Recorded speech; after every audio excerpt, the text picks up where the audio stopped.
Girls of Reddit who have rejected people. What's the worst way someone has taken it? My current girlfriend has a 6 inches cut on her left thigh after her ex assaulted her with a knife in an attempt to grape her. As they fought, she yanked out the knife and held it at his throat to force him off her. The ducker is serving 7 years in prison. I have access to the student files. I know where you live. A few weeks later there were reports of a guy looking into windows around my neighborhood. Thank God he got caught before he escalated to a B&D or worse. My ex did similar stuff when I broke up with him. He was working at a pizza place in the small town we both were living in and texted me that he found my new address through their delivery system. Whether or not that was true, I still screenshot his messages and sent them to his manager. Needless to say, he was fired. I was honestly more annoyed than scared when it happened. I've since moved, and thinking back on it, it really creeps me out. A guy on a Cupid had messaged me a few times, and I told him I wasn't interested. After the 3rd time I asked him not to message me again, and he threatened to track me down and anally grape me. He was also old enough to be my father, so there's that. What ended online dating for me was an old Wilfred Brimley lookalike asking me out, then calling me a fat whore who was too old. I was 29, and he was 60 something. I was 13. And I basically told this really old dude to screw off while he was stopped at a light shouting shit at me. Light went grey, he speeds off, U-turns wildly, then comes speeding back and threatens to shoot me. Then there was this other guy at a concert who didn't take no for answer. He pinned me against the wall and only scurried away because the police crashed the concert at nearly the same moment. The worst one about that was my friends just watching it happen, doing nothing. My ex-girlfriend rejected a really drunk guy in front of me while we were out at a bar one night. The guy responded by stepping over to me, grabbing my face, jamming his tongue in my mouth, and then biting me on the ear hard enough to draw blood. He was grabbed and shown the door really quick, but I was just in complete shock. To make the story weirder, I'm a guy, and he was very straight and very drunk. I'm pretty sure he was declaring dominance or something. No clue. He broke into my house and chased me into my bedroom, then spent 10 minutes shouting through my locked bedroom door that I should come out and have a reasonable conversation with him, adult to adult. This is almost exactly what an ex-boyfriend did to me in college. Please, I just want to talk to you. After smashing my bedroom window open in the middle of the night and trying to crawl through it. Duck no. Edit. I'm a gay guy, not a woman. I was responding to how similar the comment was to one of my experiences, not to the original post. He told me he had considered trying to get me pregnant, so I would have to marry him. My ex told me that he wished he had done this when I was drunker, when I caught him taking the condom off halfway through 6 to try to get me pregnant. I finally managed to dump my emotionally abusive ex for the last time, and a couple weeks later he found out I was staying at my mom's. One night he hid in the bushes in her garden and waited for her to go to bed so he could knock on my window and give me a bag full of presents. 6 months later his mom rang me and asked when I was going to put him out of his misery and get back together with him because he was becoming unbearably depressed. It's literally been 6 months of absolutely no contact. Why the duck are you all still waiting? He called me roofie bait and then followed me around campus for a couple months. When I was a nanny, I was walking around with the baby in the pram, and we visited a bookshop. A man in there started talking to me, and then asked me out. Very kindly, keeping my father's advice in mind about being kind when I have to reject men when they ask me out. I said that was a nice offer, but my boyfriend might not to be too keen on it. His response to that was to lean in and try and kiss me. I told him to get the duck off me. He then exploded with rage and started screaming in my face. I was saved by the bookstore employee. The man stormed out of the shop. I spent the next few hours shaking like a leaf. What a champion. My sister was killed by her husband when she tried to leave him. The bullet didn't kill her instantly, and he sat next to me in the IQ crying crocodile tears and telling me what a whore she was. The story he gave the police was that she shot herself. She was in a cast to her fingertips from the broken arm he gave her. I have no faith in police. I know many are good people, but not there are not thankfully. He's dead too. The world is better off. I was scared it was only a matter of time until he killed someone else. I've got my own stories, but they pale in comparison. He sent me an email with a 3-page essay attached. It was written entirely in third person, recounting his first rejection by a girl named Tania at the age of 16. There were a lot of solitary beach walks, she's the perfect girl talk, him not talking no for answer, and the story eventually ends with him drinking antifreeze, slipping into a coma, hospitalized and eventually recuperating, only to tell poor Tania that she could avoided his and his parents' pain by agreeing to date him. The email said, "So you know what you are getting into. I was 19 and did not see this extreme level of crazy coming, but knew I needed to really make how I felt clear. I immediately called him to reiterate that I do not want to be with him. I no longer want to be friends with him, and if he contacted me again I would change my number. I'll let a friend of his know what was going on."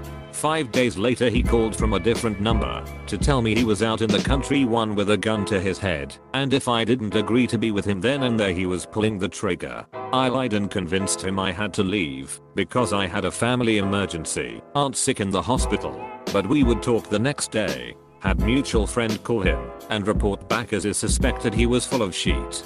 Sure enough I was right, he was totally fine.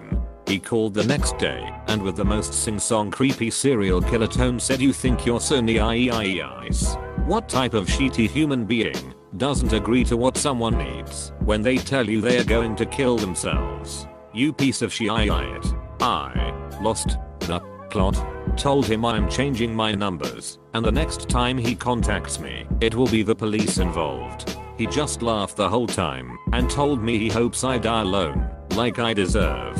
Radio silence for 6 years until I'm getting married. I have an email from him. "Hey, wow, it's been a while. How are you? Would be so great to catch up sometime. Ducking psychotic asshole." Obviously I never replied and changed my email again.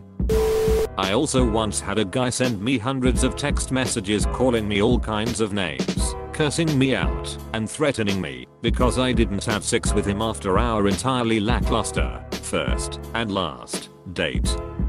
I didn't even bother reading beyond the first 50. Just let him go on and on until I blocked and mass deleted. Still, it was nuts.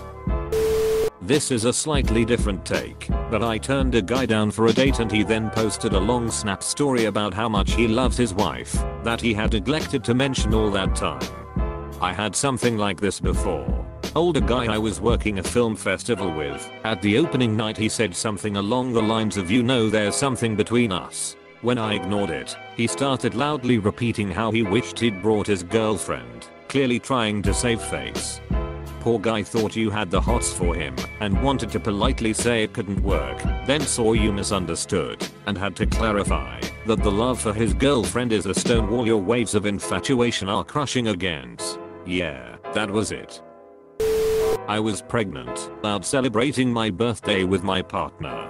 We had been for dinner and decided to call in at a bar where all of my friends were, as they wanted to wish me a happy birthday. Just before we left I headed to the bathroom and my partner and friends went outside for a cigarette. On my way back from the bathroom a guy stopped me. He said something about my boobs and attempted to motorboat me. I grabbed his chin and pushed his face away from me and went to walk away. He smashed a pint glass into the side of my face and punched me in the head several times. I was lucky that there was a table behind me that I was able to grab onto, or else I'd have fallen to the floor. He was thrown out by the bouncers, but it was up to myself and my friends to call the police to report what had happened. He was arrested. It went to court. He was found not guilty of sexual assault and he pleaded guilty to assault. He didn't get any jail time and I got £180 compensation, which I received in 1p monthly payments. We went on one date and I declined a second. A couple of days after that he called me and told me what I had been wearing that day. This went on for a couple of months. I'd literally never see him, but at least 3 times a week he'd know exactly what I wore. Went into a gas station to get my mom some lottery tickets and the cashier asks for my ID. While holding my ID, he begins questioning my marital status among other personal details. I told him I wasn't interested and paid. He gives me my ID back. I go to the car, start it up, and begin to tell my little sister what happened as she was waiting in the car, and she starts yelling that someone is coming over. Now the cashier is tapping my window and yelling, "Are we friends?" I put the car in reverse and drove away. While I don't know for certain who did it, the next day I had my tire slashed. I was told that the way my tire looked seemed like it was most likely intentional. Unfortunately, this was like 8 years ago, so I no longer have the picture of the tire. As a precaution, I had some of my male friends go by and tell him to leave me alone. I never went back to that gas station and didn't have any issues with the guy after that. The worst part was I was 18, and when I told my mom what happened regarding the guy harassing me, she didn't believe me. Duck you, Bill. You're single because you're a creep. Backpacking with my girlfriend. We are both women and staying in a hostel, 6-bed mixed dorm. All is well until it is just me, my girlfriend, and an old Indian guy in the room who is ridiculously drunk. We ordered pizza that night and he started shouting at us for not ordering him pizza in the common room. Eventually he started telling people he wanted to marry my girlfriend. Asked me if he could marry her, to which I said no. Go to bed. You're drunk, etc.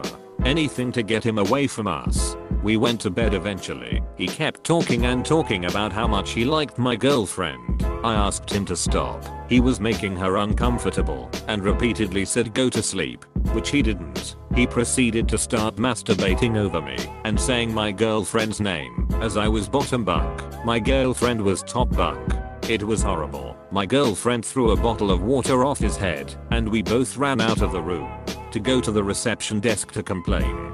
He followed us. We had to complain about him masturbating. While he was stood there, he flipped the duck out, threatened to murder us both, said he would kill the guy on reception, kept saying, "Why would I masturbate over you? You're disgusting." The hostel kicked him out, gave us a private room, but he stayed and argued for hours. Even the police had to come. He stopped his car in the middle of an intersection and just kept slamming his fists on the steering wheel. I used to know a girl who was traumatized and crying at Starbucks, I think, about how her BF was doing this, but instead of an intersection it was a tunnel highway in one of the busiest roads in the city. They broke up about it. He was 15 at the time, and although the rejection happened over the phone, he was so irate that he illegally drove a car to the nearest place he knew to where my house was. I'd once told him I lived near the hospital and waited there demanding I give him more accurate directions to my house. In retrospect, I probably should have been more terrified than I was. I'd gone out with a guy once that I'd met through a dating site, and we just didn't click. I told him exactly that, was very respectful of his feelings, and wished him the best. He was not receptive at all. He called me a whore, told me that he was going to find where I lived, and push me into oncoming traffic. Really awful things. He wouldn't stop texting me horrible stuff about how I was a gigantic beach, a total CNT for leading him on, and that he hoped that someone raped me. I blocked his number, which thankfully stopped the messages, reported him onto the dating app, and thankfully never heard from him again. It was legit one of the scariest frigging things.